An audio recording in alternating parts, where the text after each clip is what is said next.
Yes, guys, we are back with another video. I do apologize for the long wait for this next video, but anyways, today we are going to install an evaporator cover assembly for this LG refrigerator. Now, what I'm doing right now, I'm just basically taking off the door because this part is located in the freezer all the way in the back. That door, it's usually just has about 6 screws, and it's either, just take them off with Phillips screws, and it'll just pop right out. Same thing with the drawers. They're sliding drawers, so just click the little black slider up, either down, and it'll slide right out. Now, you'll see I'm taking apart another piece just so I can pull out that whole part in the back because it's one whole big piece. So if I remember correctly, because I did this job maybe about a month ago, if I remember correctly, I think this part was ordered because I want to say the ice maker wasn't making ice. So usually when you order this part, it consists of 3 parts in one big piece. So that's the big piece. As you can see, I'm pulling it with the pliers, and it'll literally just come out all as one, and it has about 3 connectors. So like I was saying, this piece has 3 parts in it. The icebox fan, which is the fan strictly just for the ice maker compartment. Then you have your regular fan motor, which is basically to circulate everything from the freezer, push it up to the top, and then you have your little sensor on the side to detect how cold it's in this compartment. So really the only reasons why you would ever want to order this is because there's no circulation, or if you see ice, building up on that fan all over, it's because there's no circulation, and or if your ice maker isn't working properly, like it's taking forever to make ice, or if it's not even making ice at all. So usually these are pretty easy to install, but those are really the main reasons on why you would want to be ordering this part. So yeah, these videos, like I said, guys, are just here to help you guys how to basically install these parts. You got to be careful a little bit when you do order these parts. Sometimes they don't come exactly the same, and you have like different wires, but if you look at it correctly and see where each connector needs to go, then you're gonna be fine.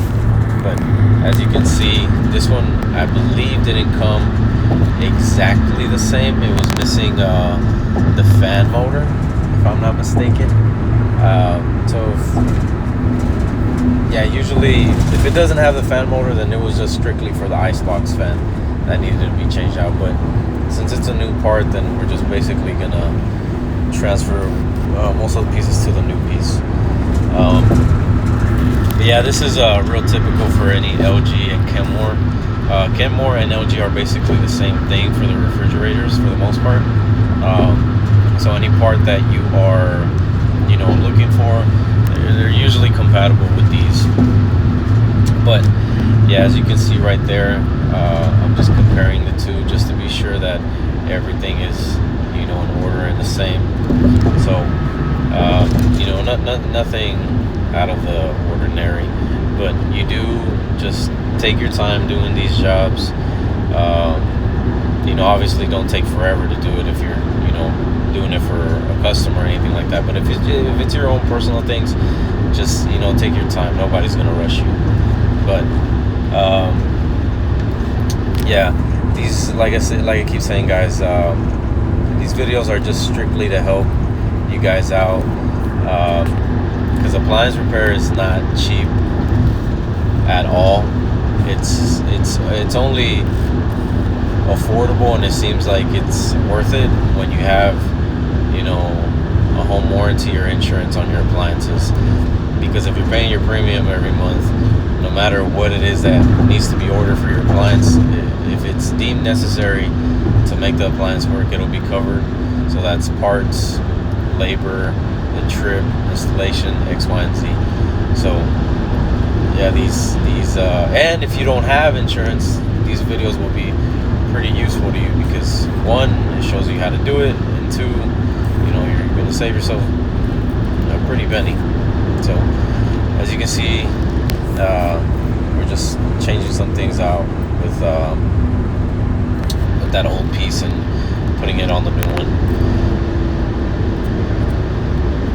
Yeah, it's not really much to this cover, guys.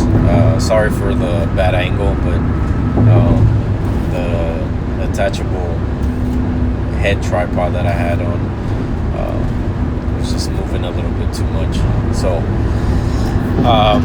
yeah, like I said before, this part isn't really that complicated to change out. Just take pictures, take your time, and just go at your own pace where you're not going to make a mistake. And also another thing, another reason why you would want to replace this is because if you see an error message on the front of your refrigerator, if it has a digital display, sometimes it'll pop up like a RDH or ERDH. Usually that means something's going on in the freezer, especially with this fan,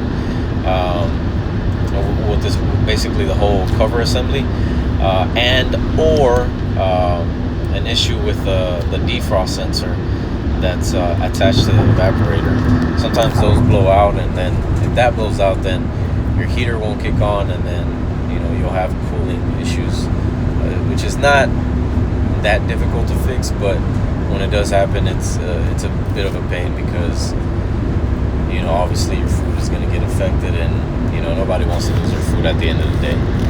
But yeah, those are little just tidbits that I want to share with you guys, because I remember when I started doing this sort of job, in the appliance world, when I first got into it, I knew nothing about appliances. I knew how to use them because I have a house. Growing up, we did have appliances, microwave, oven, refrigerator, things like that. But as far as understanding how they work and how to fix them, I had no clue. I was just really good with anything mechanical. I guess you could say I was mechanically inclined. But yeah, as you can see, what you want to do when you put this back on, you want to put it to the tabs at the bottom first. So place those first. Obviously connect your connectors as well. But when you place it, just be sure that you're going to have like 3 tabs on the cover at the very bottom.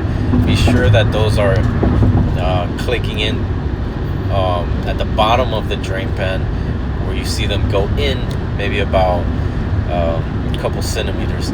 After you do that, you're just basically going to push it from the top, and then you'll hear it kind of click in. Sometimes you got to punch it a little bit to put it back in place, but it should be fairly easy. One thing I am going to tell you that is a real pain in the ass sometimes putting back is that top shelf or that top drawer that slides out.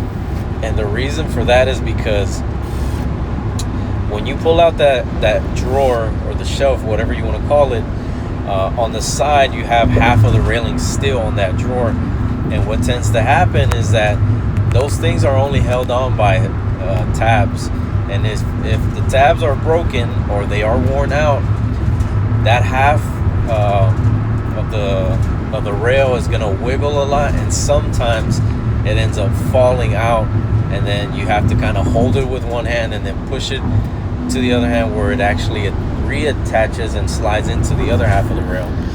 Those are something that, oh man, I would recommend you empty out the shelf before you try to put it back, because when you put it back with weight on it, oh man, your arm and your shoulder get strained because you're trying to keep it from moving.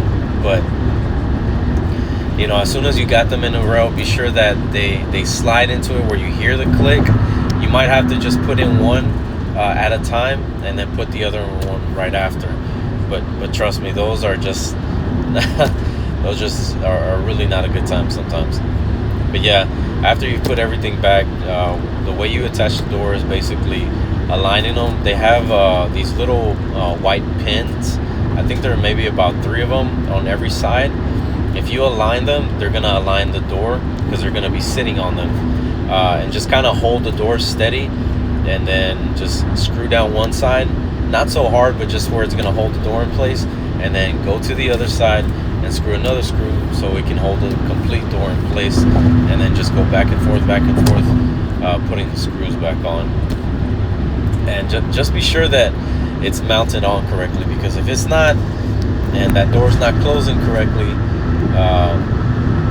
there's gonna be a lot of frost buildup in the freezer, because room temperature air is basically making its way into that compartment, which it's not supposed to do, and it's gonna start to build like this sort of snow on your food. But that's just a mixture of room temperature air and freezing temperature air. But yeah, these are fairly easy to install and do. But yeah, like I was saying, guys, remember, these videos are just strictly here to help. And again, I do want to say, if I haven't said it yet, thank you to everyone that takes time out of their day to actually watch, and even the ones that reach out to me through message on YouTube. If they have any questions, I try my best to reply as soon as I can.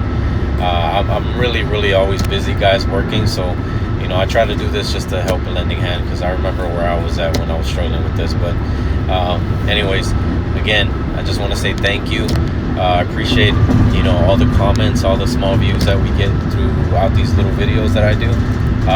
If you guys need any sort of help, or if there's a specific appliance that you guys are looking to kind of find out how to work on or install a part, just reach out to me, and I'll try to see if I can find one. But again, I really appreciate it, guys. See you guys in the next one. Peace.